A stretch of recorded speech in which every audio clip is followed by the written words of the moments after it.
ya zo, Arma Agro alayi lallai lamarin ku da girma. Iye yare mi murna tun daga sauki ya zo, Arma Agro alayi lallai lamarin ku da girma. Ina ma abota kiwon dabbobi kaji kai har ma da tsuntsaye, to ku zo ga dama ta samu. Shin ko kuna da labari akan babban katafaren gingimeman kamfanin nan wanda ya shahara a jihar nan da ma ƙasa baki ɗaya? Wato Arma Agro Allied sahihin kamfani guda ɗaya tilo wanda ya kware a gurin kawo muku nau'ikan abincin dabbobi kaji kai har ma da tsuntsaye kamar su chicks mash, grower mash, layer mash, finisher da ma sauran nau'ikan abinci da allurai kai har ma da magungunan da ke sa dabbobi kuzari. Arma Agro Allied ba su tsaya a nan ba, domin kuwa sun kware wajen kawo muku lafiyayyen jararren kaji 'yan dagwai-dagwai musamman domin masu kiwo. Wato Day All 6 sun hada da maja da brela da kuma leya kai har ma da point of lay. A bangare guda kuwa suna sayar da kwai kiras-kiras, akwai shashi na musamman da aka bude domin gyara dankwala-dankwalan kaji. A sa maka a leda cikin aminci domin jin daɗin iyali. Arma Agro Allied suna nan a ringidar hoto da Eastern Bypass, opposite AY mai kifi filin station a cikin garin Kanan Dabo. Domin ƙarin bayani za ku iya samun mu a nambobin waya kamar haka: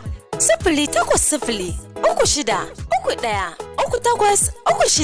ko kuma 0800 54 77 ko adireshin mu na yanar gizo www.armaagroallied.com. Iye yare mi murna tun daga sauki ya zo, Arma Agro Allied lallai lamarin ku da girma.